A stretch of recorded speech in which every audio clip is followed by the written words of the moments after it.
Further हम next topic discuss करते हैं, वो है हमारे पास प्लास्टिक। हम प्लास्टिक का इंट्रोडक्शन देख लेते हैं। तो प्लास्टिक का इंट्रोडक्शन, प्लास्टिक एक्चुअली में हमारे पास है क्या? प्लास्टिक हमारे पास वो मटेरियल है जो सिंथेटिक और सेमी सिंथेटिक ऑर्गेनिक सॉलिड्स होते हैं, ठीक है, डेट आर मोल्डेबल, जिन्हें हम मोल्ड कर सकें, ठीक है। सिंथेटिक, जो सिंथेटिक का वर्ड है ये आपने हमेशा याद रखना है। सिंथेटिक का वर्ड हमेशा वहाँ पे यूज होता है जो आर्टिफिशियल होता है, मतलब हमने खुद प्रोड्यूस करता है, मैन मेड होता है, ठीक है, नेचुरल नहीं होता, कुदरत ने इसको नहीं बनाया, इसको हमने बनाया, इंसानों ने, साइंटिस्ट ने, लेबोरेटरी में जो चीज़ बनाई जाए, जो लेबोरेटरीज में, इंडस्ट्रीज में जो चीज़ बनाई जाए वो सिंथेटिक होती है, ठीक है। और सेमी सिंथेटिक, ठीक है, मतलब थोड़ी बहुत सिंथेटिक हो, ठीक है। उसके अलावा प्लास्टिक्स क्या है हमारे पास? ऑर्गेनिक सॉलिड्स है। इससे पहले हमने क्या पढ़ा था? इससे पहले हमने सिरेमिक्स पढ़े थे, वो हमारे पास क्या थे? इनऑर्गेनिक थे, ठीक है। उसके अलावा प्लास्टिक्स की और क्या इंट्रोडक्शन में क्या खसूसियात हैं, क्या बातें हैं, वो भी हम साथ देख लेते हैं। प्लास्टिक से हमारे पास ऑर्गेनिक पॉलीमर्स है, हाई मोलिकुलर मैस है इनका, ठीक है, इनका क्या है? हाई मोलिकुलर मैस है, but they often contain other substances, इसकी बहुत ज़्यादा इनका मैस होता है, वजन बहुत ज़्यादा होता है, ठीक है। जो मोलिकुलर मैस है, मतलब जितने भी एलिमेंट्स इसमें इन्वॉल्व हैं, इट डजेंट मीन कि बहुत हैवी मटेरियल है ये, लेकिन इसकी कंपोजिशन में बहुत ज़्यादा एलिमेंट्स पाए जाते हैं, इस वजह से हम लोग इसको हाई मोलिकुलर मैस कहते हैं, ठीक है। हम इसमें डिफाइन नहीं कर सकते कि ये सिलिकेट से बना है या एल्यूमिना से बना है या ये किस चीज़ से बना है, ठीक है। इसमें डिफरेंट एलिमेंट्स इसमें इंक्लूड होते हैं, ठीक है। तो और उन एलिमेंट्स के अलावा, उन एलिमेंट्स की वजह से ही इसका मोलिकुलर मैस बहुत हाई होता है, और उसके अलावा एलिमेंट्स के अलावा कुछ दूसरे सब्सटेंसेस भी इसमें इन्वॉल्व होते हैं, ठीक है। And they are usually synthetic, आमतौर पर ये मतलब आर्टिफिशियली लैब में बनाए जाते हैं। Most commonly derive from petrochemicals, ठीक है, पेट्रोकेमिकल्स में से बनाए जाते हैं, but many are partial natural, बहुत थोड़े नेचुरल होंगे, ठीक है, लेकिन ज़्यादातर ये सिंथेटिक ही होते हैं। उसके बाद सिंथेटिक रेजिन्स में भी phenol, formaldehyde, cellulose, vinyl, alkyl, ये सारे क्या है? ये सारे प्लास्टिक की फॉर्मेटिव हैं, ठीक है, इन सबसे प्लास्टिक बन सकता है आगे, ठीक है। तो वो ये सिंथेटिक रेजिन्स हैं, ठीक है, उसकी फॉर्मेशन में ये चीज़ें यूज होती हैं, ठीक है। नेक्स्ट हम देख लेते हैं दी मोल्डिंग कंपाउंड्स आर कैटलिस्ट। अब ये जो मोल्डिंग कंपाउंड है, ये कोई कैटलिस्ट हो सकता है, ये कोई फिलर हो सकता है, ये कोई हार्डनर हो सकता है, ये कोई लुब्रिकेंट हो सकता है जो किसी भी प्रोसेस में लुब्रिकेशन प्रोवाइड कर सके, ये कोई पिगमेंट हो सकता है, ये प्लास्टिसाइजर्स हो सकते हैं, ठीक है। उसके अलावा एज वेल एज ये एज ए सॉल्वेंट भी वर्क कर सकता है। लेकिन अगर हम प्लास्टिक्स की जनरल डेफिनेशन करें तो हम यही कहेंगे कि ये हमारे पास वो ग्रुप है, वो बहुत बड़ा large and varied group of synthetic material, हमारे पास वो सिंथेटिक मटेरियल है जिसे हम प्रोसेस करके फॉर्मिंग और मोल्डिंग कर सकते हैं इनटू डिजायर्ड शेप, ठीक है। अपनी मर्जी की किसी भी शेप में हम इसको मोल्ड कर सकते हैं। प्लास्टिक हमारे पास वो ग्रुप है, वो सिंथेटिक ग्रुप, सिंथेटिक मतलब हम खुद उसको बना सकते हैं, ठीक है। तो वो सिंथेटिक ग्रुप जिसको हम प्रोसेस करके मोल्ड कर सकें, शेप उसको दे सके अपनी मर्जी के मुताबिक, ठीक है। और जैसे कि मेटल्स में हमने पढ़ा था कि जैसे एल्यूमिनियम है या कॉपर मेटल की टाइप्स है, इसी तरह प्लास्टिक की भी टाइप्स होती हैं। फॉर एग्जाम्पल पॉलीथाइलीन या नाइलॉन वगैरह, ठीक है। तो ये क्या है? ये प्लास्टिक की टाइप्स हैं, ठीक है। उसके अलावा अगर हम प्लास्टिक्स की क्लासिफिकेशन की बात करें तो इनकी दो क्लासेस है, एक थर्मोस प्लास्टिक है और एक थर्मोसेटिंग प्लास्टिक्स है, और ये डिपेंड करता है स्ट्रक्चरली और केमिकल बॉन्डिंग पे, ठीक है, कि प्लास्टिक्स में किस जिस तरह हमने सिरेमिक्स की डिफरेंट क्लासिफिकेशंस पढ़ी थी, उसी तरह हम प्लास्टिक्स की भी डिफरेंट क्लासिफिकेशंस पढ़ेंगे। सिरेमिक्स में हमने देखा था कि उसकी जो क्लासिफिकेशन थी, कुछ ट्रेडिशनल थे, कुछ एडवांस्ड सिरेमिक्स थे, उसके अलावा कुछ मतलब ऑक्साइड थे, कुछ नॉन ऑक्साइड थे, कुछ हमने एलिमेंट्स की बेस पे क्लासीफाई कर दिया, कुछ को हमने शेप की बेस पे कर दिया, कुछ को हमने स्ट्रक्चरल और उनकी केमिकल बॉन्डिंग की नेचर पे कर दिया, वगैरह वगैरह। इस तरह ही प्लास्टिक्स की भी कुछ जो क्लासिफिकेशन है वो स्ट्रक्चरली एंड केमिकल बॉन्डेड होती है। उसके अलावा नेक्स्ट हम पढ़ेंगे कि कुछ मतलब जो इनकी होती है वो स्ट्रक्चर ऑफ एटम्स की बेस पे डिपेंड करती है, कुछ क्लासिफिकेशन इनकी प्रॉपर्टीज़ पे डिपेंड करती है, उस लिहाज से हम इन्हें कैसे क्लासीफाई करते हैं, ठीक है। तो हमने ये सारा इन डिटेल पढ़ना है, ठीक है। तो हम अब आ जाते हैं on the basis of their structural and chemical bonding, ठीक है। तो थर्मोप्लास्टिक्स पहले देख लेते हैं।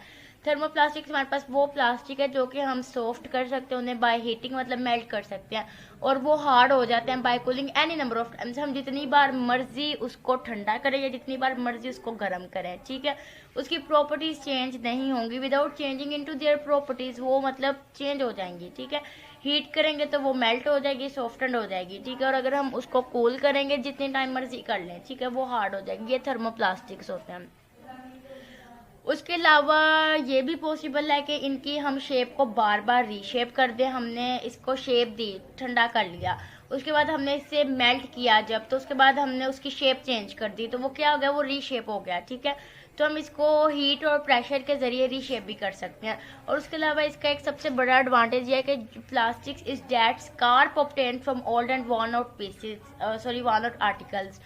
तो इसका सबसे बड़ा फ़ायदा ये है, can be effectively used again. इसका सबसे बड़ा फ़ायदा ये है कि जो प्लास्टिक्स मतलब स्कार्प कहते हैं किसी भी चीज़ के स्मॉल पीसेस को, तो जो प्लास्टिक है उसका जो भी पहला वर्जन था, ये कोई भी पहला आर्टिकल, कोई भी हमने एक बार प्लास्टिक का कोई ऑब्जेक्ट बना लिया, तो उसको जब हमने स्मॉल पीसेस में तोड़ा, स्मॉल पीसेस में कन्वर्ट किया, तो वो पीसेस हम लोग अगेन यूज़ कर सकते हैं, ठीक है। इसका ये बहुत बड़ा फ़ायदा है कि प्लास्टिक है, इसको हम रिसाइकल कर सकते हैं, बार बार यूज़ कर सकते हैं, ठीक है। ये डिस्कार्ड नहीं होता, ये ख़राब नहीं होता, ठीक है।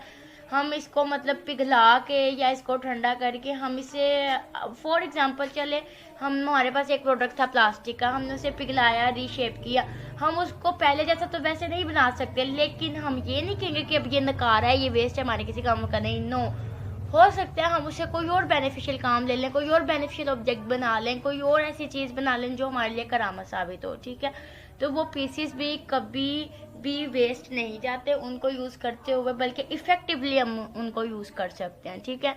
नेक्स्ट हम इसकी प्रॉपर्टीज़ की तरफ आ जाते हैं। Soften and liquefies on heating, मतलब वही बात के हीट देने पे क्या होता है कि ये सॉफ्टन हो जाता है, लिक्विफाइड लिक्विड फॉर्म में चला जाता है, और उसके वो जेल टाइप स्ट्रक्चर आप समझ ले, ठीक है। आप कभी प्लास्टिक को बेशक हीट दे के देख लेना, ठीक है, जेल टाइप स्ट्रक्चर होगा, लेकिन ये डिस्कार्ड नहीं होगा, राख नहीं होती ये भी, ठीक है। उसके अलावा and hardens up to cooling, और अगर आपने फॉर एग्जांपल एक प्लास्टिक है, आपने उसे पिघलाया, वो पिघला गया, उसकी शेप चेंज हो गई, ठीक है, वो लिक्विफाइड फॉर्म में आ गया, उसके बाद जब आप उसे ठंडा करोगे ना, तो जिस फॉर्म में आपने उसको रखा था ना, वो उसी फॉर्म में सख्त हो जाएगा, ठीक है। तो मतलब कूलिंग करने पे वो हार्डन हो जाएगा, ठीक है। उसके अलावा जब ये एक बार मैन्युफैक्चर हो जाए प्लास्टिक का कोई भी ऑब्जेक्ट, तो वो अपनी एक शेप रिटेन कर लेता है, अपनी शेप को मेंटेन कर लेता है। उसके अलावा अगर हम उसे तोड़ना चाहें या मतलब उसमें कोई डिफॉर्मिटीज लेके आए, तो ये रिसाइकल हो जाता है, ठीक है। उसको तोड़ के हम उसी को ही जोड़ के कुछ और बना सकते हैं, ठीक है। उसके अलावा हम हीट के साथ वही बात के रीशेप्ड कर सकते हैं इसको। उसके अलावा किसी भी गैसियस स्टेट में से पास करने से पहले भी ये मतलब मेल्ट हो जाता है, लाइक दिस के अब हमने एक सिस्टम लगाया, उसमें बहुत ज़्यादा टेम्परेचर है और डेफिनेटली वहाँ पे एयर भी प्रेजेंट है, और एयर क्या है, हमारे पास एक गैसियस स्टेट है, ठीक है। तो गैसियस स्टेट है, बहुत हाई फाई टेम्परेचर है वहाँ पे, ठीक है। ये फर्नेसेस और ओवंस की बात मैं कर रही हूँ, ठीक है। किसी फर्नेस में रख दिया, ओवन में रख दिया, तो इससे पहले कि वो अभी उस टेम्परेचर के जेरे असर आए, वो उस जोन में एंटर होते ही वो मेल्ट होना स्टार्ट हो जाता है, ठीक है। अभी वो गैसियस स्टेट में से पास नहीं हुआ, अभी वो उसके इतना करीब नहीं गया, लेकिन उसे पता चल गया कि मैं इसकी तरफ जा रहा हूँ, और मेरे जो सर्कमस्टांसिस मुझे मिल रहे हैं, जो कंडीशन, जो फेवरेबल कंडीशन प्लास्टिक्स को मिल रही है, वो उसी हिसाब से मतलब अपनी वर्किंग तो वो स्टार्ट कर देते हैं। तो किसी भी गैसियस स्टेट में पास आउट करने से पहले ही ये मेल्ट भी हो जाते हैं। उसके अलावा allow plastic deformation when it is heated, ठीक है। तो जब हम इसको हीट करते हैं तो उसमें डेफिनेटली डिफॉर्मिटी आ जाती है, जो ऑब्जेक्ट की एक शेप होती है वो वाली शेप तो नहीं ना दोबारा बाकी रह सकती, ठीक है, ठीक है। उसमें मतलब और शेप, उसकी कोई और शेप आ जाती है, डिटेन हो जाती है, ठीक है, लेकिन वो जो पहले वाली होती है वो डिफॉर्म हो जाती है, ठीक है। और उसके अलावा जो प्लास्टिक है वो कुछ सॉल्वेंट्स में सॉल्युबल भी हो जाते हैं, ठीक है, लेकिन कुछ प्लास्टिक की कैटेगरीज ऐसी हैं जो स्वेल हो जाती है, हम उसे किसी सॉल्वेंट में डालें ना तो वो सॉल्वेंट को एब्जॉर्ब करके फूल जाती हैं, ठीक है। नेक्स्ट हम बात कर लेते हैं इसके examples and applications of thermoplastic material की, ठीक है। तो प्लास्टिक के सबसे बेस्ट एग्जांपल पॉलीथाइलीन है, ठीक है, पॉलीथाइलीन, पॉलीस्टायरीन, पॉलीएमाइड, पीवीसी, ये सारी इसकी एग्जांपल्स हैं। और साथ साथ हम देख लेते हैं कि ये जो एग्जांपल्स हैं ये कहाँ कहाँ पर यूज होती हैं। अब पॉलीथाइलीन है, ठीक है, तो ये एक रिजिड मटेरियल है जो कि कवर्ड होता है। ये वॉशिंग मशीन का पाइप देखे आपने, जो वॉशिंग मशीन की बैक साइड पे पाइप लगा होता है जहाँ से पानी बाद में हम वेस्ट कर देते हैं, मशीन का पानी निकालते हैं, वो जो इलेक्ट्रिकल मशीन का जो वो कवरिंग है ना, वो पॉलीथाइलीन से बनी है। उसके अलावा जो ट्यूब्स होती हैं, ठीक है, वो भी उसमें जो ट्यूब लगी हुई है, ठीक है, स्पिनर में या किसी भी हमारे इलेक्ट्रिकल मशीन में कोई भी ट्यूब्स लगी हुई हैं, ठीक है, तो वो ट्यूब्स सारी की सारी किस चीज़ से बनी है, पॉलीथाइलीन से बनी है। और पॉलीथाइलीन की भी आगे फर्दर कैटेगरीज है। एक हाई प्रेशर पॉलीथाइलीन है, लो प्रेशर पॉलीथाइलीन इलास्टिक मटेरियल है, ठीक है। तो जो high pressure polyethylene elastic material है, मतलब प्लास्टिक मटेरियल है, वो एक रिजिड मटेरियल है, ठीक है। तो जैसा कि मैं आपको बता भी चुकी हूँ कि ये जो हमारी वॉशिंग मशीन्स की पीछे ट्यूब्स होती हैं या पाइप्स होते हैं वो हाई प्रेशर पॉलीथाइलीन होती हैं, ठीक है। अगर मैं बात करूँ लो प्रेशर पॉलीथाइलीन इलास्टिक मटेरियल का, ये कहाँ पे यूज़ होता है, तो ये यूज़ होता है use for the insulation of electrical cables, ठीक है। इलेक्ट्रिकल केबल्स के लिए हम लोग इसको यूज़ करते हैं और ये इंसुलेटर है, मतलब इसमें से इलेक्ट्रिसिटी पास आउट नहीं होती, ठीक है, पास आउट नहीं हो सकती। उसके अलावा polystyrene applied for electrical insulation handles of tools, ठीक है। जो टूल्स के हैंडल्स वगैरह होते हैं, ठीक है, फॉर एग्जांपल हमारे पास जो टूल्स होते हैं जिसको हम मतलब कहते हैं कि वो जो एक स्क्रू सा होता है, ठीक है, तो उसको वो एक टूल है फॉर एग्जांपल, तो उसका जो हैंडल है वो भी प्लास्टिक का बना होता है, ठीक है, पॉलीस्टाइरीन मटेरियल का होता है वो, ठीक है। उसके अलावा पॉलीएमाइड इसकी बेस्ट एग्जांपल है। पॉलीएमाइड हम यूज़ करते हैं रोप्स वगैरह, रस्सियाँ बनाने के लिए, बेल्ट्स के लिए, ठीक है। पीवीसी ये भी बहुत फेमस और बहुत मतलब अर्लीस्ट इसकी मतलब फॉर्मेट है, बहुत ही प्रैक्टिकल एग्जांपल है, बहुत ही प्रैक्टिकल एप्लीकेशन है। PVC stand for polyvinyl chloride, तो for the manufacture of insulation materials, तो जितने भी नॉन कंडक्टर्स हैं, जितने भी इंसुलेटर्स हैं, उनकी बनावट में, उनकी कंपोजिशन में हम पीवीसी का इस्तेमाल करते हैं। उसके अलावा जो पाइप्स हैं या कंटेनर्स वगैरह हैं, बड़े बड़े कंटेनर्स, ठीक है, वो भी किससे, पीवीसी से बने होते हैं, ठीक है। उसके अलावा हम थर्मोप्लास्टिक अडहेजिव्स की बात कर लेते हैं। अडहेजिव्स बेसिकली हम लोग कहते हैं चिपकने वाली चीज़ को, ठीक है। तो इसमें कुछ प्लास्टिक्स ऐसे होते हैं जो चिपकू टाइप के होते हैं, ठीक है, हम उन्हें किसी भी सरफेस पे मतलब लगाते हैं वो उसके साथ चिपक जाते हैं, और जब हम अगर उससे मतलब उतारना पे वो उतर जाते हैं और उससे उनकी कंपोजिशन पे कोई भी फर्क नहीं आता, ठीक है, लेकिन वो एडहेजिव्स की कैटेगरी में आ जाते हैं, ठीक है। For example acrylate, cyanoacrylates, epoxy cured by ultraviolet radiation, ठीक है। एपोक्सी भी एक थर्मोप्लास्टिक एडहेजिव है, ठीक है। तो जो कि अल्ट्रावायलेट रेडिएशन से बचाव के लिए, मतलब कि समटाइम्स हम लोग फॉर एग्जांपल के कोई सर्जरी होती है, जो डॉक्टर्स होते हैं उन्होंने वो जो प्लास्टिक के वो कवर्स पहने होते हैं, पूरा पूरा लिबास उन्होंने पहना होता है सर्जरीज करते हुए, वो सारा मतलब समटाइम्स ऐसा होता है कि फॉर एग्जांपल कैंसर की ट्रीटमेंट हो रही है, तो कैंसर की ट्रीटमेंट के लिए आपको रेडियो एक्टिव ट्रीटमेंट करो तो वो रेडिएशंस आपको भी इफेक्ट कर सकते हैं। इस वजह से जो डॉक्टर्स हैं वो ऐसे क्रिटिकल स्फीयर सर्जरीज वगैरह में इस तरह के सूट पहनते हैं। तो वो सूट्स किन चीज़ों से बने होते हैं, वो सूट्स इन्हीं चीज़ों से बने होते हैं जो उन्हें प्रोटेक्ट करते हैं, ठीक है, और वो चीज़ें रेडिएशन वगैरह को एब्जॉर्ब नहीं कर पाते, ठीक है, और वो आपको रेडिएशन से एब्जॉर्ब करते हैं, ठीक है।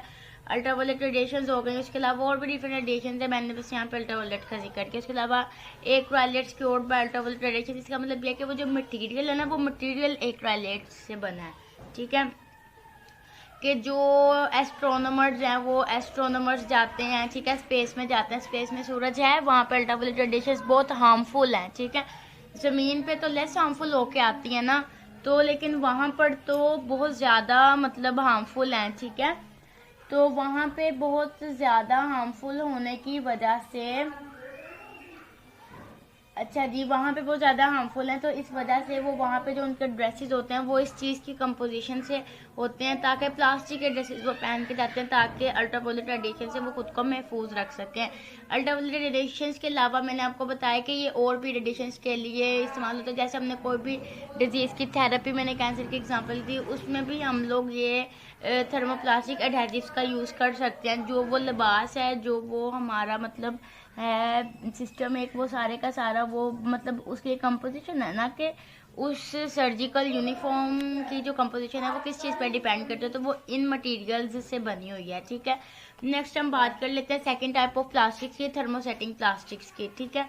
तो जो थर्मोसेटिंग प्लास्टिक्स है, ये वो प्लास्टिक्स है जो ओरिजिनली सॉफ्ट होते हैं और लिक्विफाइड फॉर्म में होते हैं, and they soften once upon heating they harden permanently, ठीक है, कि एक बार आप इनको थर्मोसेटिंग, उसमें क्या था, थर्मो जो हमने से पहले पढ़ा, जो थर्मोप्लास्टिक हमने पढ़ा इससे पहले, उसमें क्या था कि हम एनी टाइम उसको हीट कर सकते हैं, एनी टाइम उसको कूल कर सकते हैं। लेकिन इसमें क्या होगा कि एक बार जब हम उसको हीट अप कर लिया तो इधर इसमें ना एक सर्टेन टेम्परेचर है। अगर आप हीट करो कूल करो, हीट करो कूल करो, लेकिन आप मतलब जब उसको हीट करो ना तो एक ऐसा पॉइंट आएगा कि उसके बाद आपने अगर उसको कूल किया ना तो उसके बाद आप दोबारा से हीट नहीं कर सकते, ठीक है, क्योंकि आप उसको हीट करोगे बिना तो वो परमानेंटली हार्ड हो चुका है, ठीक है, उसका कोई मजीद असर नहीं है उस पर, ठीक है। मतलब ये वो प्लास्टिक है जो मतलब ओरिजिनली सॉफ्ट और लिक्विफाइड फॉर्म में होते हैं, ठीक है। उसके अलावा अगर आप इनको हार्ड कर दो, ठीक है, और फिर आप मजीद इनको सॉफ्ट कर लो तो उसके बाद फिर जब ये हार्ड हो गए ना तो फिर उसके बाद ये मतलब नहीं होंगे, दोबारा ये सॉफ्ट नहीं होंगे, ठीक है।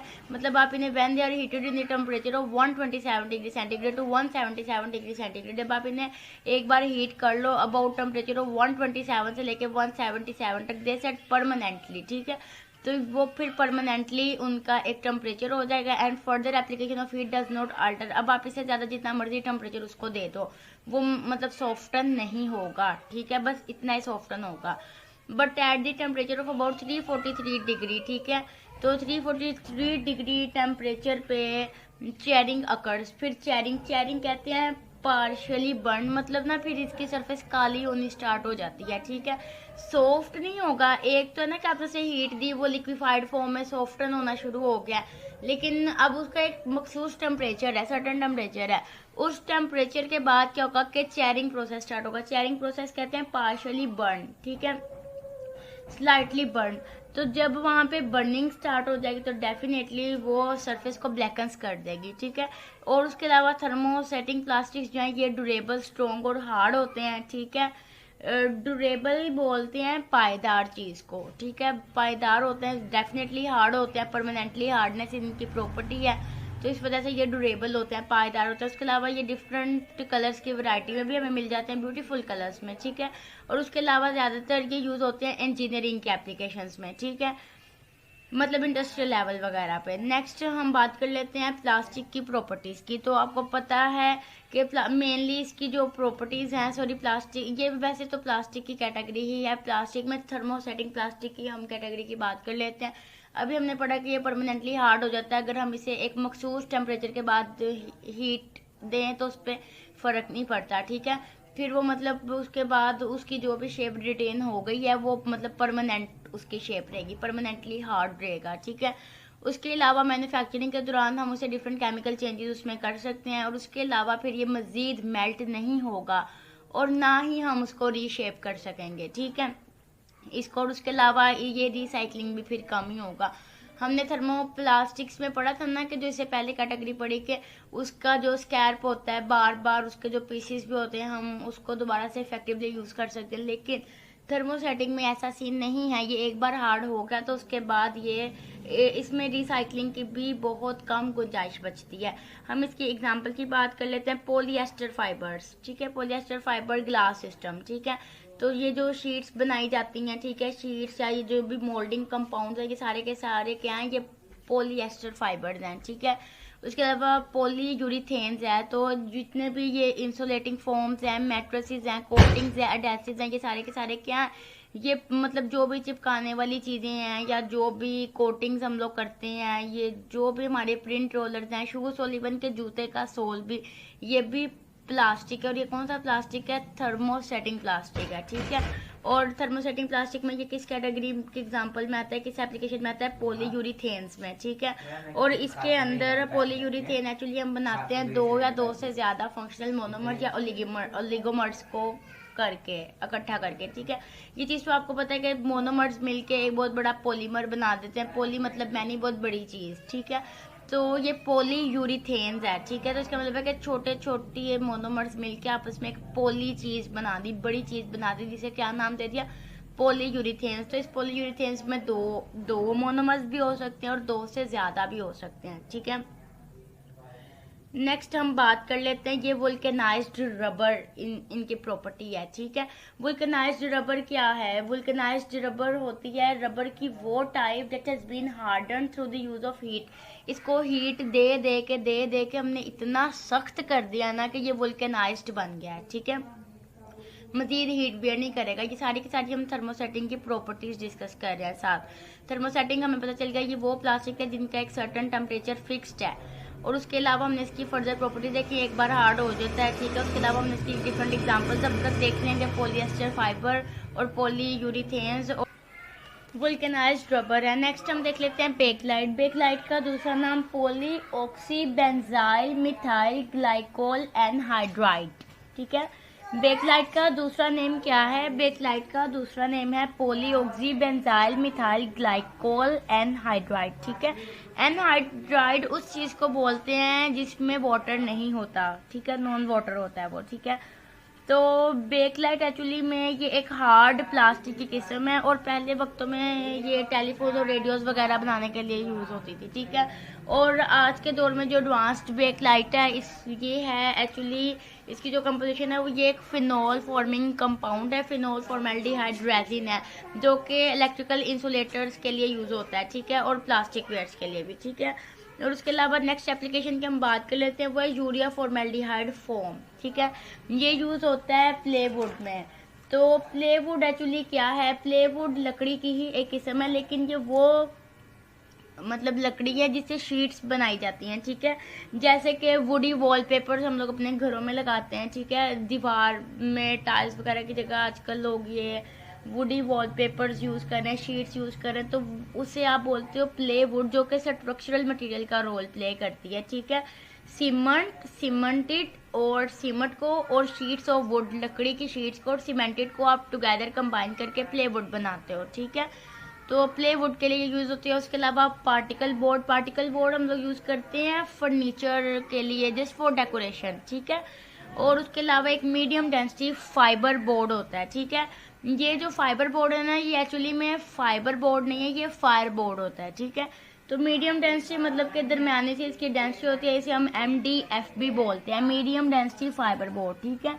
फाइबर बोर्ड भी कह सकते हैं, फायर बोर्ड भी कह सकते हैं। एक्चुअली ये जो वुड की वो प्रोडक्ट है जो यूज होती है कि जो हमारे पास सख्त किस्म की लकड़ी है ना, हार्ड वुड, उसको ब्रेक डाउन करने के लिए, उसकी ब्रेकिंग डाउन करके अब वो हार्डवुड तो ना रही, तो वो जो लकड़ी हमारे पास तोड़ फोड़ के बाद रही है ना, वो मीडियम डेंसिटी है, मतलब दरमियाने साइज की, दरमियानी से उसकी डेंसिटी है, दरमियाना सा वॉल्यूम है, दरमियाना सा मैस है, ठीक है। उसके अलावा 6th एप्लीकेशन इसकी आ जाती है मेलामाइन रेजिन की, ठीक है। मैं आपको बता दूं कि ये रेजिन एक्चुअली में होता क्या है। जो रेजिन है, रेजिन हमारे पास मतलब एक सिंपल सा मटेरियल ही होता है, ठीक है। तो रेजिन बेसिकली हम कहते हैं राल को, ठीक है। राल मतलब जो रेजिन है, कि बेसिकली प्लांट के वेस्ट में से भी रेजिन गम्स वगैरह निकलते हैं।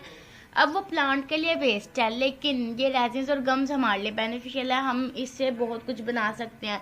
ये देखें, बहुत तरह के येलोइश रेजिन्स होते हैं, ब्राउनिश रेजिन्स होते हैं, और ये हम यूज कर सकते हैं वार्निशेस के लिए, प्लास्टिक्स बनाने के लिए, इवन के ये रेजिन्स हम लोग यूज कर सकते हैं मेडिसिन्स के लिए भी, ठीक है। बहुत सारी मेडिसिन्स के क्योर, मतलब बहुत सारी डिजीजेस के लिए जो मेडिसिन यूज होती है उनके क्योर के लिए, ठीक है।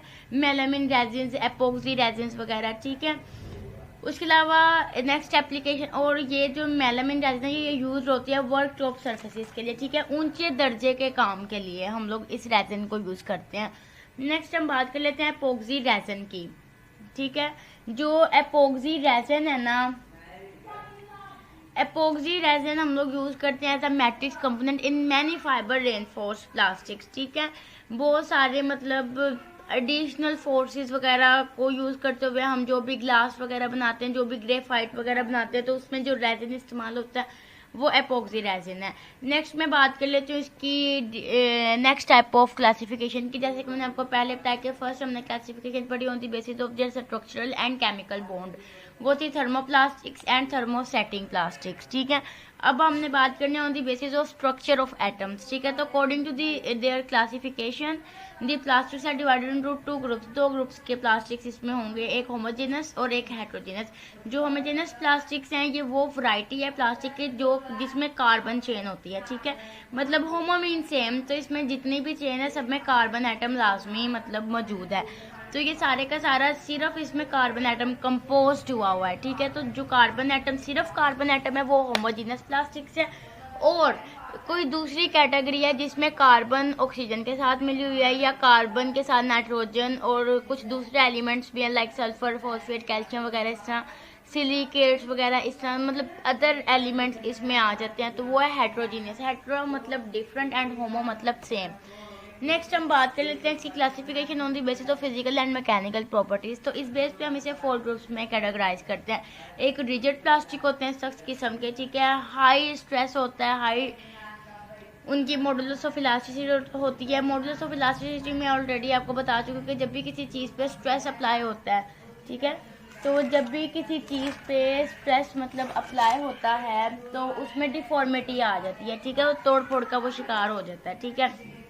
तो हाई मॉडुलस ऑफ इलास्टिसिटी यही वो मेजरमेंट है कि हमने उसकी मेजरमेंट देखनी है कि उसकी डिफॉर्मिटी की क्या मेजर आई है, क्या आई है, तो इसका मतलब हाई मॉडुलस ऑफ इलास्टिसिटी है, ठीक है। रिजिड प्लास्टिक है तो तोड़ फोड़ भी ज़्यादा होगी, ठीक है।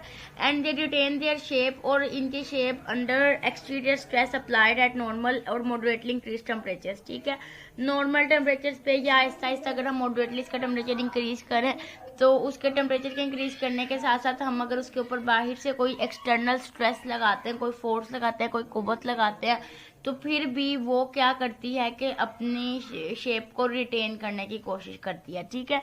उसके अलावा कुछ सेमी रिजिड प्लास्टिक्स हैं। तो सेमी रिजिड प्लास्टिक्स मतलब इतने ज़्यादा रिजिड नहीं होते, ठीक है, मीडियम इनका मॉडुलस ऑफ इलास्टिसिटी होता है।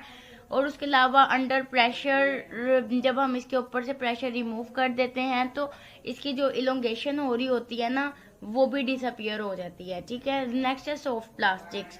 तो सॉफ्ट प्लास्टिक्स का भी जो मॉडुलस ऑफ इलास्टिसिटी है वो कम है, और जब हम इस पर से प्रेशर या जो भी एक्सटर्नल स्ट्रेस हमने अप्लाई किया होता है जब वो हम रिमूव करते हैं इससे, तो इसकी जो इलोंगेशन फैक्टर है वो आहिस्ता आहिस्ता डिसअपियर हो जाता है। उसके बाद आते हैं इलास्टोमर्स। इलास्टोमर्स में ये एक इलास्टिक टाइप का मटेरियल है, जैसे कि स्प्रिंग होता है, ठीक है। तो इसका भी मॉडुलस ऑफ इलास्टिसिटी लो होता है, और इसकी जो डिफॉर्मिटी है वो कंसीडर की जाती है under load at room temperature, ठीक है। इवन के रूम टेम्परेचर पे भी हम एक स्प्रिंग को खींचे हैं, ठीक है, तो लेकिन हम जब उसे खींचेंगे ना उसे उस पर स्ट्रेस अप्लाई किया, लेकिन वो इलास्टोमर है, इलास्टिसिटी उसकी प्रॉपर्टी है, तो वो हम उसको स्ट्रेस दे के छोड़ेंगे बिना इवन रूम टेम्परेचर पे, तो क्या होगा कि वो वापस अपनी ओरिजिनल शेप में आ जाएगा and return to their original shape when the load is released. जब हम उसे छोड़ेंगे वो अपनी ओरिजिनल पे वापस आ जाएगा, ठीक है।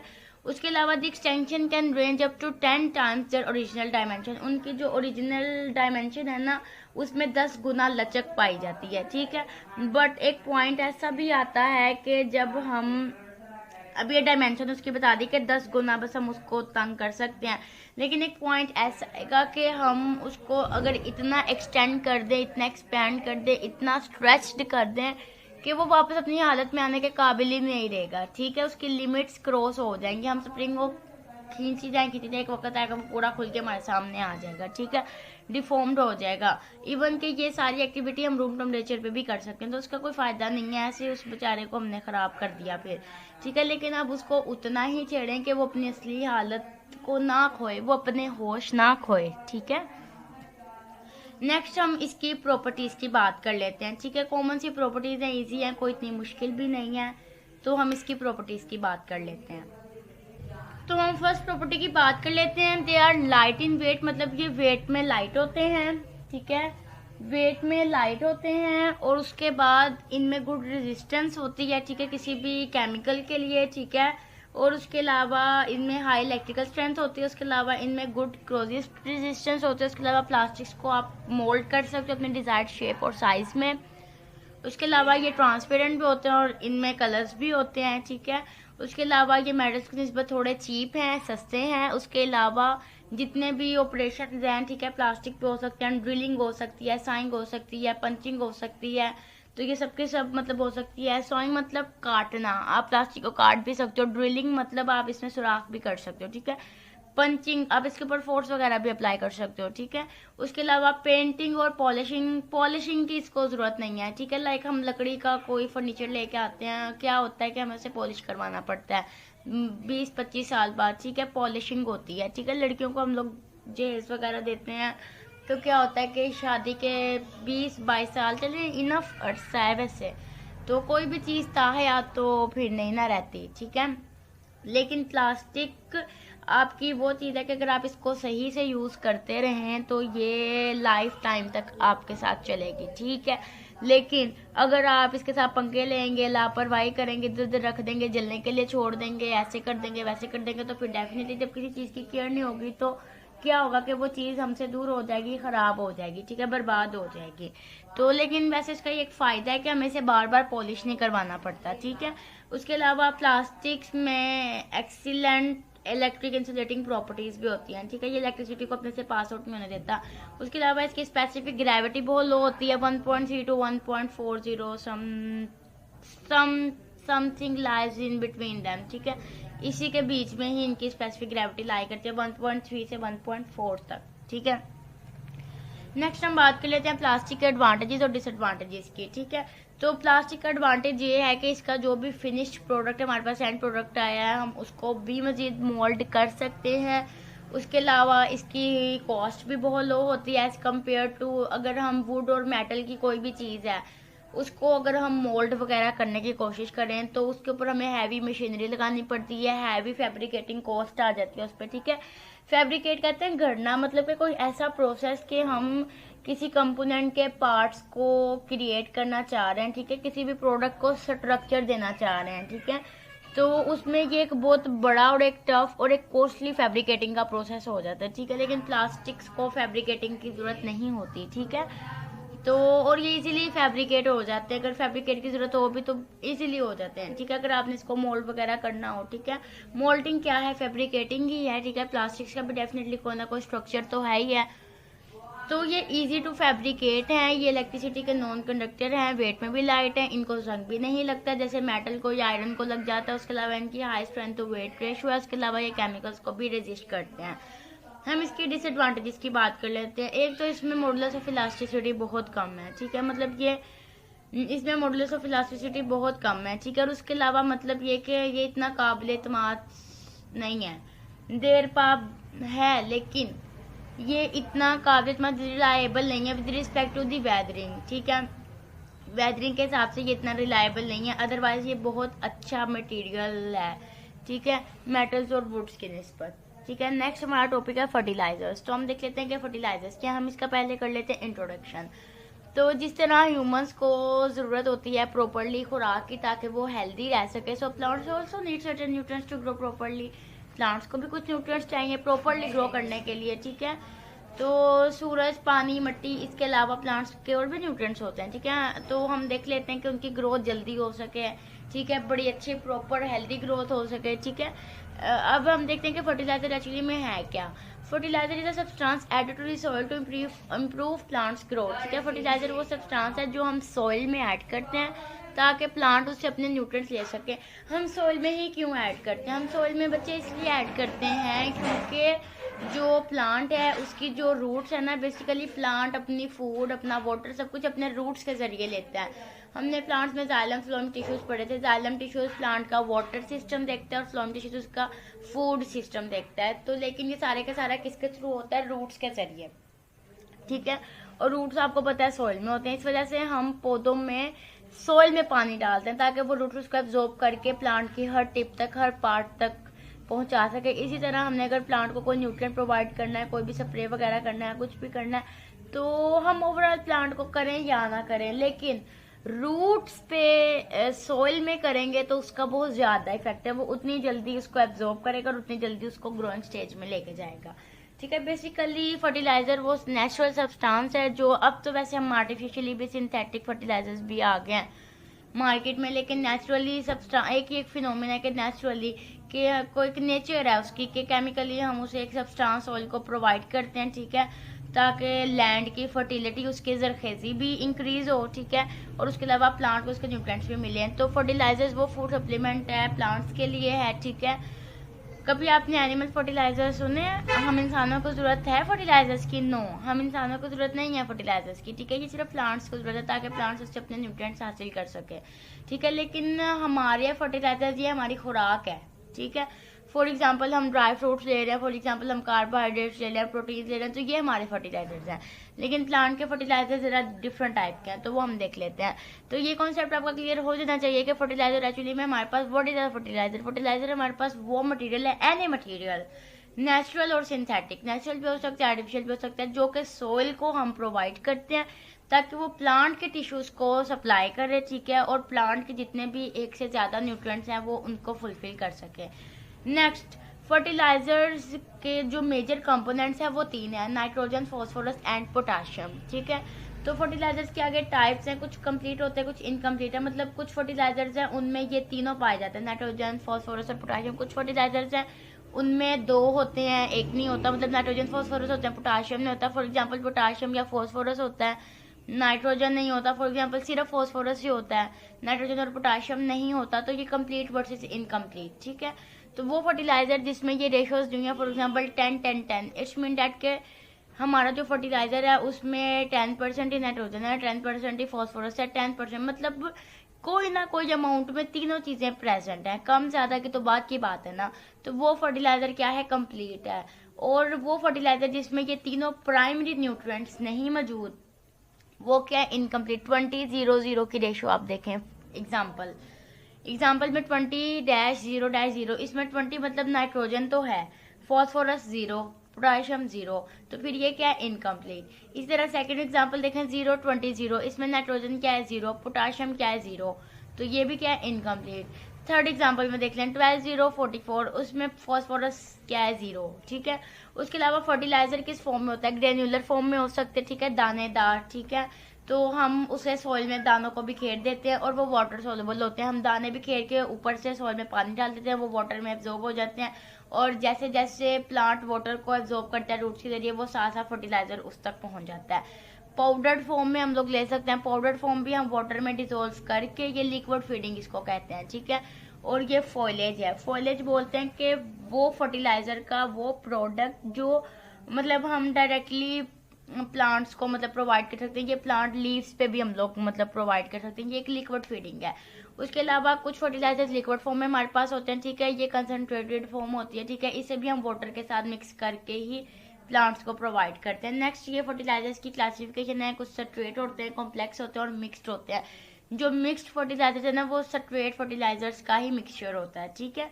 तो हम देखते हैं स्ट्रेट फर्टिलाइजर्स क्या है। स्ट्रेट फर्टिलाइजर सीधे सीधे कोई भी एक न्यूट्रिएंट बस उसने प्रोवाइड करना है, या तो वो नाइट्रोजन देगा, या वो फास्फोरस देगा, या वो पोटाशियम देगा। For example urea nitrogen provide करेगा। अमोनियम सल्फेट, अमोनियम से भी उसे सिर्फ नाइट्रोजन मिलेगी, पोटाशियम और फास्फोरस उसको नहीं मिलेगा। या पोटाशियम सल्फेट की बात कर लेते हैं, तो वहां से भी उसको सिर्फ क्या, पोटाशियम मिल रहा है, ना नाइट्रोजन मिल रहा है ना फास्फोरस मिल रहा है। जो है ना कॉम्प्लेक्स फर्टिलाइजर्स, इनमें 2 या 3 तो मेन न्यूट्रिएंट्स हैं, तो कम से कम 2 भी इसको मिल जाए ना, तो वो इसके लिए इनफ है, ठीक है। और ये ग्रेन्युलर फॉर्म में कॉम्प्लेक्स फर्टिलाइजर्स होते हैं, ठीक है, डायमोनियम फॉस्फेट, ठीक है, इसमें इसको फॉस्फेट भी मिल रहा है और नाइट्रोजन भी मिल रही है अमोनिया से।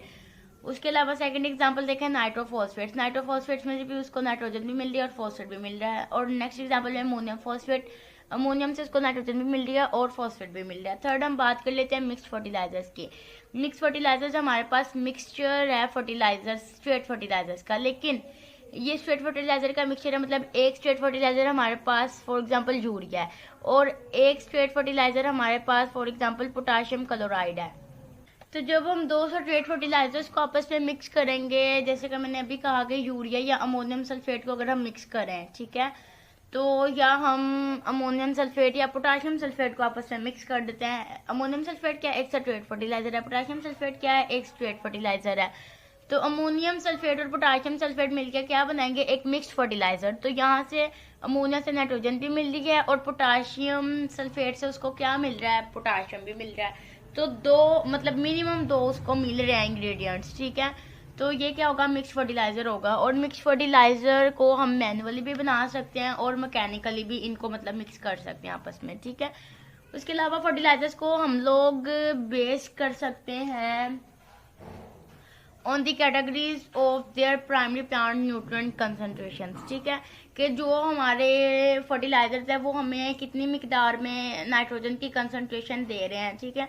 तो उस हिसाब से हम इसे कैटेगराइज करते हैं, low analysis fertilizer and high analysis fertilizer. तो जो लो एनालिसिस है इसमें 25% से कम न्यूट्रिएंट हमें मिलता है, जैसे SSP सिंगल सुपर फॉस्फेट। तो इसमें सिंगल सुपर फॉस्फेट जो है इसमें 16% हमें फॉस्फेट मिल रहा है जस्ट, ठीक है।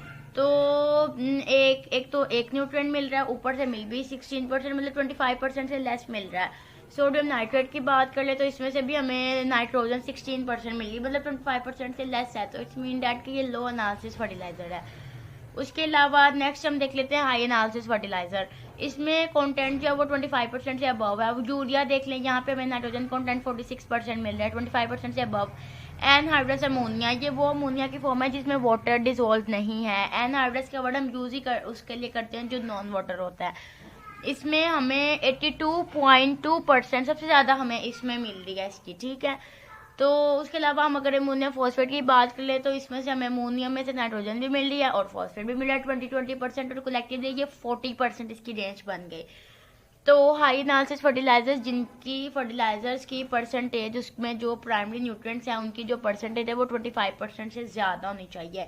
ये तो बहस ही नहीं है कि एक न्यूट्रिएंट मिल रहा है या 2-3 मिल रहे हैं, एक भी मिल रहा है वो 80% भी मिल रहा है ना तो ज़बरदस्त है, ठीक है, वो हाई एनालिसिस फर्टिलाइजर है, ठीक है। उसके अलावा हम इनकी क्लासिफिकेशन कर सकते हैं सॉलिड और लिक्विड फॉर्म में भी, जैसे कि मैंने आपको पहले बताया कि फर्टिलाइजर्स ग्रेन्यूलर फॉर्म में हो सकते हैं, पाउडर्ड फॉर्म में हो सकते हैं और लिक्विड फॉर्म में हो सकते हैं। तो सॉलिड फर्टिलाइजर जैसा कि मैंने आपको बताया कि पाउडर फॉर्म में होता है, ठीक है। सिंगल सुपर फॉस्फेट जो SSP अभी हमने देखा था वो पाउडर फॉर्म में होता है। उसके अलावा क्रिस्टल्स की फॉर्म में हो सकता है, इसके अलावा प्रिल्स की फॉर्म में हो सकता है, ठीक है। प्रिल्स कहते हैं बूंदों की शक्ल में, मतलब ड्रॉपलेट्स की, ड्रॉप के साइज का, ठीक है। Urea, diammonium phosphate, super phosphate, ठीक है। उसके अलावा ग्रेन्यूल्स की फॉर्म में होलैंड ग्रेन्यूल्स, मतलब होलैंड से ये फर्टिलाइजर्स इंपोर्ट करता है पाकिस्तान, ठीक है। उसके अलावा सुपर ग्रेन्यूल्स मतलब यूरिया सुपर ग्रेन्यूल्स, ठीक है, इसमें यूरिया होता है। उसके अलावा ब्राइक्यूट्स, ठीक है, जो ये ब्राइक्यूट्स है ना ये आप कह लें कि कोल्ड रस्ट होता है, कम्बस्टाइल बायोमास होता है, ठीक है। ब्राइक्यूट मतलब यूरिया, ब्राइक्यूट्स मतलब यूरिया को जला करना, यूरिया को जलाकर जो ये बायोमास है, बायोमास क्या है, जो एनिमल या प्लांट, जो एनिमल वेस्ट है, ठीक है। एनिमल वेस्ट को हम लोग बायोमास कहते हैं। वो कोई dead plant body, dead animal body हो सकती है, वो ह्यूमन बींग्स का, वो एनिमल्स का एक्सक्रीट हो सकता है, ठीक है। तो उसको जलाने के बाद हमें यूरिया, वो यूरिया ही होता है ना, तो हमारा जो एक्सक्रीशन है वो यूरिया के फॉर्म में होता है। तो वो जो यूरिया है उसे जलाकर हम यूरिया ब्राइक्यूट्स बनाते हैं ताकि वो पौधों के लिए फ़ायदेमंद हो। अगर एनिमल वेस्ट जो है हम सिमिलरली अगर हम एनिमल वेस्ट इस तरह ही मतलब डायरेक्टली उसको प्लांट्स को प्रोवाइड कर दे तो वो उसके लिए बेनिफिशियल नहीं है, वो एक गंदगी है, ठीक है। लेकिन अगर हम उसे जला देंगे ना तो जलाने के बाद वो कोल्ड रस्ट बन जाएगा, तो ये प्लांट्स के लिए बेनिफिशियल है, ठीक है। उसके अलावा हम लिक्विड फर्टिलाइजर की बात कर लेते हैं। लिक्विड फर्टिलाइजर आपको मैंने बता दिया था कि जो इरिगेशन वाटर के साथ अप्लाई होता है, ठीक है। लिक्विड को भी ग्रैन्यूल्स फॉर्म में है, पाउडर फॉर्म में, जिस भी फॉर्म में फर्टिलाइजर है वो हम वाटर के साथ मिक्स करके ही पौधों को प्रोवाइड करते हैं, ठीक है। तो जो लिक्विड फर्टिलाइजर है ये भी अप्लाइड होता है इरिगेशन वाटर के साथ। इरिगेशन वाटर कहते हैं वाटर की कंट्रोल्ड अमाउंट को, ठीक है। उसके अलावा इसकी भी टू टाइप्स हैं, एक क्लियर लिक्विड होता है, एक सस्पेंशन लिक्विड होता है। जो क्लियर लिक्विड होता है उसका मतलब ये होता है कि हमने फर्टिलाइजर पानी में डाला, वो उसमें मुकम्मल तौर पे डिसॉल्व हो गया, तो वो एक लिक्विड क्लियर लिक्विड फर्टिलाइजर है, ठीक है, कम्प्लीटली डिसॉल्व हो गया। लेकिन समटाइम ऐसा होता है कि हमने फर्टिलाइजर पानी में डाला, वो कम्प्लीटली डिसॉल्व नहीं हुआ, फर्टिलाइजर के कहीं कहीं पार्टिकल्स विजिबल हैं, तो वो एक सस्पेंशन की फॉर्म आ गई, ठीक है। तो हम इसे बोलेंगे सस्पेंशन लिक्विड फर्टिलाइजर, कि उसमें पार्टिकल सस्पेंडेड हो गए, ठीक है। तो ये जो फोग होती है, फॉर एग्जांपल इसकी मिसाल में आपको समझाती हूँ, ये जो धुंध होती है, सर्दियाँ आने वाली हैं, तो जो ये धुंध होती है, ठीक है, तो धुंध में क्या होता है, धुआं सा होता है, मेरे देखिए नजर नहीं आ रहा होता, वो जो भी मतलब वो क्या होता है कि वो वाटर ड्रॉपलेट्स एयर में सस्पेंडेड होते हैं, ठीक है। ये भी एक सस्पेंशन की एग्जाम्पल है, ठीक है। तो इसी तरह जब हवा में नमी होती है तो नमी में एयर के जो पार्टिकल्स हैं वो सस्पेंडेड होते हैं, जिससे फोग बनती है, ठीक है। एयर के साथ साथ ये धुआं जो फोग है ना वो एक्चुअली स्मोक से बनती है, धुएं से, ठीक है।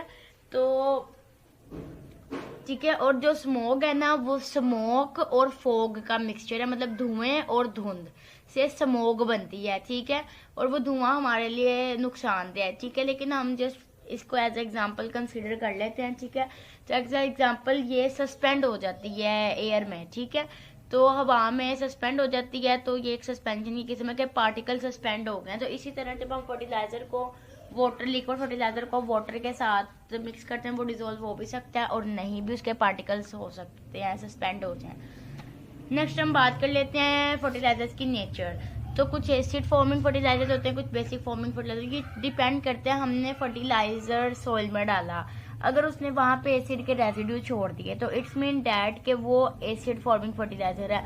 और वहां से हमें सॉइल की नेचर भी पता चल गई। अगर सॉइल बेसिक है तो फर्टिलाइजर एसिड के रेजिड्यू छोड़ेगा, और अगर हमारी सॉइल एसिडिक मीडियम है तो जो हमारा फर्टिलाइजर है वो वहां पे बेसिक रेजिड्यू छोड़ेगा। तो अगर वो एसिड रेजिड्यू छोड़ेगा तो वो एसिड फॉर्मिंग है विच leaves an acid residue in the soil, तो वो एसिड फॉर्मिंग फर्टिलाइजर है। और अगर वो बेस छोड़ेगा तो वो बेस फॉर्मिंग या अल्कली फॉर्मिंग फर्टिलाइजर है। और जो बेस फॉर्मिंग है वो उसकी सॉइल एसिडिक होगी, ठीक है। और जो होगा ना एसिड फॉर्मिंग फर्टिलाइजर, उसकी जो सॉइल है ना, जो मिट्टी है, वो बेसिक होगी। नेक्स्ट हम फर्टिलाइजर एनालिसिस कर लेते हैं कि हमारे पास एक बैग है, उसमें 100 किलोग्राम फर्टिलाइजर है। तो हमने अगर पता लगाना हो कि इस 100 किलोग्राम में नाइट्रोजन कंटेंट कितना है, परसेंटेज आपको रेशियो साथ दे दिया 15, 5 और 18। अब आपको पता है कि पहली परसेंटेज नाइट्रोजन की है, देन फॉस्फोरस की, and then 18 is for potassium. तो आपने एनालिसिस करना है। एनालिसिस अब ये 7 परसेंटेज जो है, 15%, 5%, 18%, तो टोटल कितने ग्राम है, 100 किलोग्राम्स है, ठीक है। तो 100 को आप मल्टीप्लाई करोगे 15% से, और परसेंटेज का आपको पता है कि वो भी 100 होता है। तो जब हम 15% को बटे में लिखेंगे तो ये 15 डिवाइडेड बाय 100 बनेगा। तो वो बटे का जो 100 है, वो जो ये साइड पे उसकी अमाउंट आ रही है, उस 100 से कैंसिल आउट हो जाएगा। और देन हमारे पास नाइट्रोजन 15 किलोग्राम और फॉस्फोरस 5 किलोग्राम और पोटाशियम 18 किलोग्राम आएगा। तो ये फर्टिलाइजर एनालिसिस की एक एग्जांपल थी। अब आप इसको ऐड करें, 15 और 5 20, 20 एंड 18, 20 एंड 18 कितने हुए, 20 और 10 30 एंड 38% न्यूट्रिएंट्स हमें इस फर्टिलाइजर के एग्जांपल से मिले हैं। तो इसका मतलब है कि ये हाई एनालिसिस फर्टिलाइजर मिला है, ये जस्ट एज एग्जांपल था। नेक्स्ट हम बात कर लेते हैं इसकी फर्दर टाइप्स के, ठीक है। नाइट्रोजन फर्टिलाइजर और कुछ नाइट्रेट फर्टिलाइजर्स हैं, ठीक है। और कुछ अमोनिया फर्टिलाइजर्स भी होते हैं। तो डेफिनेटली अमोनिया अगर यूज हुआ तो वो अमोनियम फर्टिलाइजर है, अगर नाइट्रोजीनस कंपाउंड यूज हुए हैं तो वो नाइट्रोजीनस फर्टिलाइजर है। तो हम देखे थे जो नाइट्रोजीनस फर्टिलाइजर है, ये वो मटेरियल है जिसमें नाइट्रोजन यूज हुई होती है, ठीक है। कंटेनिंग नाइट्रोजन होती है इनमें। और उसके अलावा कुछ सेकेंडरी न्यूट्रिएंट्स भी होते हैं, कैल्शियम और सल्फर वगैरह, ठीक है। उसके अलावा अगर मैं बात करूँ नाइट्रेट फर्टिलाइजर्स की, तो जो नाइट्रेट फर्टिलाइजर है ये हाईली मोबाइल होते हैं। मोबाइल हम किसी चीज को कहते हैं जो फ्लो कर सके, ठीक है। तो नाइट्रेट फर्टिलाइजर ये सोइल में मूव कर सकते हैं, फ्लो कर सकते हैं, ठीक है। इसी वजह से ये टॉप ड्रेसिंग के लिए सूटेबल है। टॉप ड्रेसिंग हम यूज करते हैं फर्टिलाइजर्स के लिए वो टर्म कि ये वो प्रोसेस है in which any material from either natural और synthetic origin is added to soil, ठीक है। कि हमने सॉइल में अगर कोई प्रोडक्ट ऐड किया, फर्टिलाइजर ऐड किया, चाहे वो नेचुरल चाहे वो सिंथेटिक, तो हमने उस सॉइल को ड्रेसिंग कर दिया, ठीक है। ड्रेसिंग कर दिया हमने सॉइल के, ठीक है। वाटर के साथ मिक्स करके उस सॉइल को वाटर भी मिल गया, उस सॉइल को उसके सारे प्राइमरी सेकेंडरी न्यूट्रिएंट्स भी मिल गए। तो ये हमने क्या कर दिया, हमने उसकी ड्रेसिंग कर दी है, ठीक है। उसके अलावा ये हाईली सोलबल होता है और इस and then subjected to leaching, ठीक है। फिर ये लीचिंग की तरफ चला जाता है, ठीक है। लीचिंग एक्चुअली होती है ड्रेन अवे फ्रॉम सॉइल, ठीक है। अब वो सॉइल से दूर कहाँ चला गया है, सॉइल से दूर वो चला गया है प्लांट की बॉडी के इनसाइड, ठीक है। अब उसने प्लांट के अंदर जाना ना, ठीक है, तो वो लीच कर गया, ठीक है। नेक्स्ट हम बात कर लेते हैं subjected to denitrification in waterlogged soils, ठीक है। तो डीनाइट्रिफिकेशन के लिए पहले आपको पता होगा नाइट्रिफिकेशन क्या होती है। आपको पता है कि जो प्लांट्स हैं इनको नाइट्रोजन ये कैसे लेते हैं, ठीक है। एक नाइट्रोजन साइकिल होता है प्रॉपर, ठीक है। तो अब हमारे इन्वायरमेंट से ये एटमॉस्फेयर से नाइट्रोजन लेते हैं, लेकिन प्लांट में इतनी कैपेबिलिटी नहीं है कि प्लांट इन्वायरमेंट से डायरेक्टली नाइट्रोजन को तोड़ सके, N2 का बॉन्ड तोड़ सके, ठीक है। तो नाइट्रोजन में ये कैपेबिलिटी नहीं है कि वो इतना स्ट्रॉन्ग बॉन्ड तोड़ सके, सॉरी प्लांट्स में ये कैपेबिलिटी नहीं है कि वो नाइट्रोजन बॉन्ड को तोड़ सकें, ठीक है। तो फिर कुछ सॉइल में ऐसे बैक्टीरिया हैं जिन्हें हम नाइट्रीफाइंग बैक्टीरिया कहते हैं, वो उस नाइट्रोजन को तोड़ के प्लांट को प्रोवाइड करते हैं और वो बदले में प्लांट से फूड हासिल करते हैं। तो मैटर ये करता है कि नाइट्रोजन का नाइट्रेट्स और नाइट्राइट्स में टूटना नाइट्रिफिकेशन कहलाता है।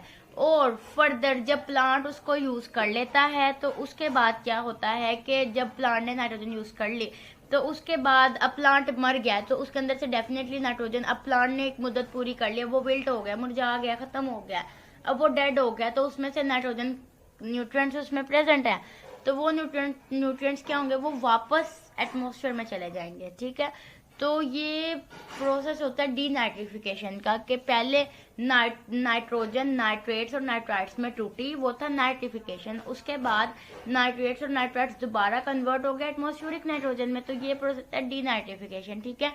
वो बात करने का मकसद ये है कि जब हम नाइट्रेट फर्टिलाइजर्स प्लांट्स को देते हैं, प्लांट को ड्रेसअप करते हैं, प्लांट उसको लेता है और ग्रो अप हो जाता है, ठीक है, लीचिंग होती है उसमें, ठीक है, सोइल से लीचिंग हो जाती है। लेकिन उसके बाद क्या होता है कि एक पॉइंट आता है कि जो प्लांट है वो विल्ट कर जाता है, डेड हो जाता है, तो वो नाइट्रोजन फिर वापस वहीं चली जाती है जहाँ से वो आई होती है, ठीक है। फर्दर वो सब्जेक्ट होता है लीचिंग एंड देन फर्दर वो सब्जेक्ट होता है डीनाइट्रिफिकेशन से, ठीक है, इन वाटर लॉग्ड सॉइल, ठीक है। वाटर लॉग्ड सॉइल मतलब पानी से भरी हुई मिट्टी से, ठीक है, तो वहां से वो मतलब निकल जाती है नाइट्रोजन, ठीक है। फिर नेक्स्ट है कि उसके अलावा नाइट्रेट फर्टिलाइजर्स अल्कलिनिटी इंक्रीज भी करते हैं, ठीक है। जैसे कि मैंने आपको बताया कि सोइल है वो बेसिक भी हो सकती है, ठीक है, कुछ फर्टिलाइजर्स बेसिक होते हैं, ठीक है, वो बेसिक भी होते हैं क्योंकि वो सोइल में बेसिक रेजिड्यू छोड़ सकते हैं, ठीक है। तो नाइट्रेट फर्टिलाइजर्स में बेसिक करैक्टर बहुत ज़्यादा होता है, ये डिपेंड करता है इसकी कंपोजिशन पे, ठीक है, कि इसको किस तरह से डिज़ाइन किया गया है। तो जिस तरह से डिज़ाइन किया गया होगा वही इसकी कंपोजिशन होगी, ठीक है।